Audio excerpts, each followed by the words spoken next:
Hello again, Jessica McCann, historical fiction author and avid reader, reading first lines from some of my favorite historical novels.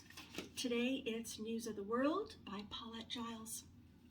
Wichita Falls, Texas, winter 1870. Captain Kidd laid out the Boston Morning Journal on the lectern and began to read from the article on the 15th Amendment. He had been born in 1798, and the third war of his lifetime had ended 5 years ago, and he hoped never to see another, but now the news of the world aged him more than the time itself. Still he stayed his rounds, even during the cold spring rains.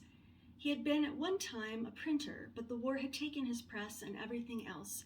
The economy of the Confederacy had fallen apart even before the surrender, and so he now made his living in this drifting from one town to another in North Texas with his newspapers and journals in a waterproof portfolio and his coat collar turned up against the weather. He rode a very good horse and was concerned that someone might try to take the horse from him, but so far so good. So he had arrived in Wichita Falls on February 26th and tacked up his posters and put on his reading clothes in the stable. There was a hard rain outside and it was noisy, but he had a good strong voice.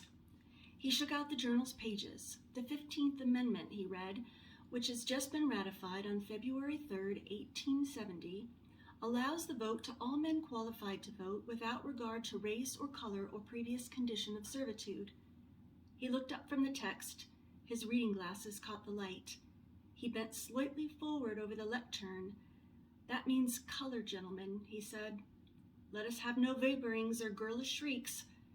He turned his head to search the crowd of faces turned up to him. "I can hear you muttering," he said. "Stop it. I hate muttering." This little novel is a delight to read. It's just a wonderful story with wonderful characters, and I suggest you pick it up if you haven't read it.